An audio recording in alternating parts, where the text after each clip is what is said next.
आसमान में काले बादल छा गए और देखते ही देखते मूसलाधार बारिश होने लगी।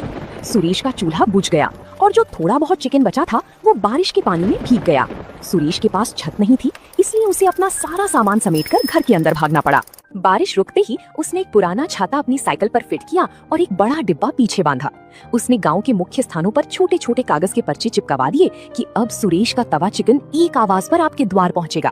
अगले दिन जब फिर से रिमझिम बारिश शुरू हुई तो सुरेश घर पर बैठने के बजाय अपनी साइकिल पर सवार होकर निकल पड़ा। जो लोग बारिश की वजह से बाहर नहीं निकल पा रहे थे, उन्हें जब घर बैठी गर्मा गर्म धुएं वाला तवा चिकन मिला तो सुरेश की वाहवाही पूरी गाँव में होने लगी। अब उसे दुकान की छत की चिंता नहीं थी, क्योंकि पूरा गांव ही उसकी दुकान बन गया था। सुरेश सुबह खेत में काम करता और दोपहर से ही अपनी पत्नी शांति के साथ मिलकर तवा चिकन बनाने की तैयारी में जुट जाता। लेकिन जैसी जैसी ऑर्डर बढ़ने लगी, सुरेश की पुरानी साइकिल जवाब देने लगी। शांति, आज फिर से 5 घरों के ऑर्डर रह गए। ये साइकिल अब बूढ़ी हो गई है। भारी डिब्बा लाद कर दूर वाले मोहल्ले तक पहुंचने में बहुत देर हो जाती है। जब तक मैं पहुंचता हूँ खाना ठंडा हो जाता है। जी आप फिक्र ना करें, हमने पिछले 1 महीने में जो बचत की है उससे क्यों ना एक पुरानी मोटरसाइकिल ले लें। उससे आप कम समय में ज्यादा जगह पहुंच पाएंगे। मोटरसाइकिल? शांति, उसके पेट्रोल का खर्चा भी तो होगा। हमें दाम भी तो कम रखने ताकि गरीब मजदूर भाई खा सके। आप चिंता मत कीजिए, आप मोटरसाइकिल से शहर की बड़ी मंडी भी जा पाएंगे, जहां से हमें चिकन और मसाले थोक के भाव सस्ते मिलेंगे। वहां से जो बचत होगी उससे पेट्रोल का खर्चा निकल आएगा। सुरेश को शांति की बात समझ आ गई। उसने एक पुरानी लेकिन मजबूत मोटरसाइकिल खरीदी।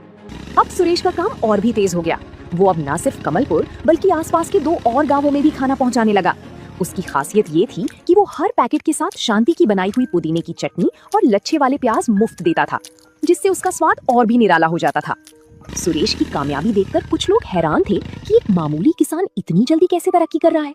गांव के कुछ लोगों ने अफवाह उड़ानी शुरू कर दी कि सुरेश सस्ता चिकन खिलाने के लिए बासी चिकन या घटिया मसालों का इस्तेमाल करता है। ये बात धीरे धीरे पूरे गांव में फैल गई और अचानक सुरेश के ऑर्डर कम होने लगे।